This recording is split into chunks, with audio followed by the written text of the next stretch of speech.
God, that'll sort them out. Honourable Marianne Street. Thank you, Mr. Speaker. And first of all, may I greet you and say Happy New Year and welcome back to that position in the Speaker's chair. Mr. Speaker, the Prime Minister's speech at the beginning of a parliamentary session should be visionary. It should provide leadership. It should provide the outline of a plan that will navigate this country through some of its most difficult years. And yet, all of that was lacking in the speech that came from the Prime Minister earlier this year. Our economy has been downgraded twice under this government's watch. The government's own forecasts for our economic productivity have had to be downgraded. We have moved from 4% 8 months ago down to 3.5%, down to 3%, and I get the distinct impression, Mr. Speaker, that the government is simply trying to make sure that the country is warmed up to the fact that there will be very little growth in the next 3 years under its stewardship. So the government's projections are being downgraded by Treasury in the same way that our economy has been downgraded by international agencies under its watch. I want to address a couple of issues in particular, Mr. Speaker, that demonstrate some of the paucity of leadership that was shown in the Prime Minister's speech. First of all, we come to the vexed issue of the sale of state assets. This is the only plan that the government would seem to have, and it is one that most New Zealanders do not approve of. Regardless of the outcome of the election, it is not inconsistent to say that while the government won the number of seats it did and managed to cobble together a majority, it did not win the hearts and minds of people over the issues of the sale of state assets. People oppose this. And why do they oppose it? It is not to do with xenophobia. It is not to do with some kind of racism that the National Party has latched onto in order to frighten people away from debating the issues of ownership and sovereignty in this country. We will not be deterred from talking about sovereignty in this country because ministers opposite wish to blacken and besmirch the argument with accusations of racism that none of us, of course, wish to be tarred with, because it is not true. We are not, in this country, racist by practice and racist by inclination. But there is no sense in what the government is planning. The economic sense is not present. Why would we sell or partially sell state assets that on average over the last few years have been delivering double-digit 15% dividends on average, and use that kind of revenue to pay off debt?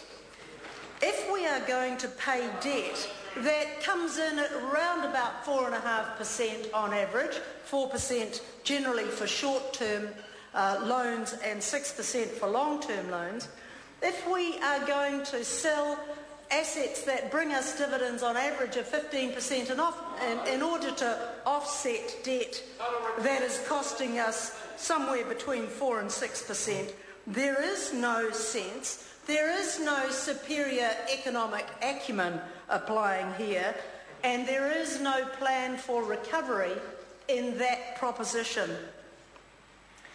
The other thing that's important about this asset sales debate, which also goes to the question of Crayford Farms, which is a different issue, and that is about private property.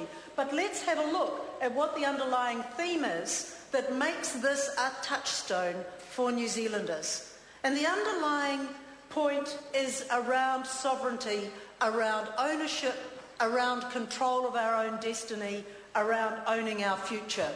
And that is the fundamental point. And can I just say, Mr. Speaker, that this is an argument that is not isolated to New Zealand. It is not isolated to New Zealand. And it is something that New Zealanders may feel more strongly about now than they did in the 1980s, because we have seen the effects of the sale of assets and not liked them.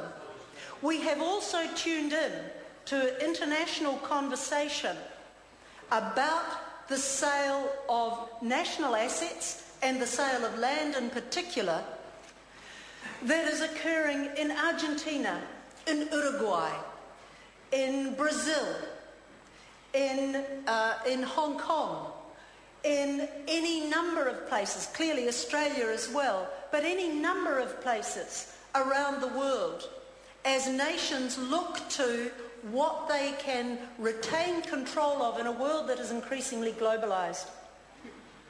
New Zealand is in a unique position because of the Treaty of Waitangi. And this is something that makes our consideration of sovereignty even more pertinent than in other parts of the globe. We have a treaty which has been more honoured in the breach than the observance, and we are in the process of righting those historical wrongs. So how is it that the government can be so inept as to foreshadow the cancellation of Section 9 of the State-Owned Enterprises Act and the non-application of the treaty to any private investor in state-owned enterprises on the eve of Waitangi Day? Either that is cynical in the extreme or malicious and wishing to stir up racial foment, or it is inept. I do not wish to characterise this government as malicious, because that is dangerous territory. If we have a malicious government, then God help us all. So I will opt for the inept theory. It is completely inept that this government should have ignored what happened in 1986, should not have learned the lessons from Sir Graham Latimer and the Māori Council in taking the case against a Labour government at the time who had not thought the issue through, to the Privy Council for settlement. As a result of that, one of the things that came out of it was the Crown Forestry Rental Trust, so that the land could not be sold from under the forests, but the forests could be sold. The trees could be sold, but not the land, because the land and the ownership of it was still in dispute under the Treaty of Waitangi. What does this government not understand about the last 26 years of history that made them provoke such an outroar, such outrage against the government on the eve of Waitangi Day? Mr. Speaker, the government should be leading. The government should be providing a vision for people that we are moving forward as a united country through difficult times to a place where there is more hope, where there is hope of jobs for young people, there is a hope of family incomes that families can live on. The government should be aspirational, which was its code word 3 years ago. However, it is nothing of the sort now. The government should be leading, it should be aspirational, it should be visionary. Mr. Speaker, the pity of it is that this government is none of those. Honourable Chris Tremaine. Thank you, Mr. Speaker.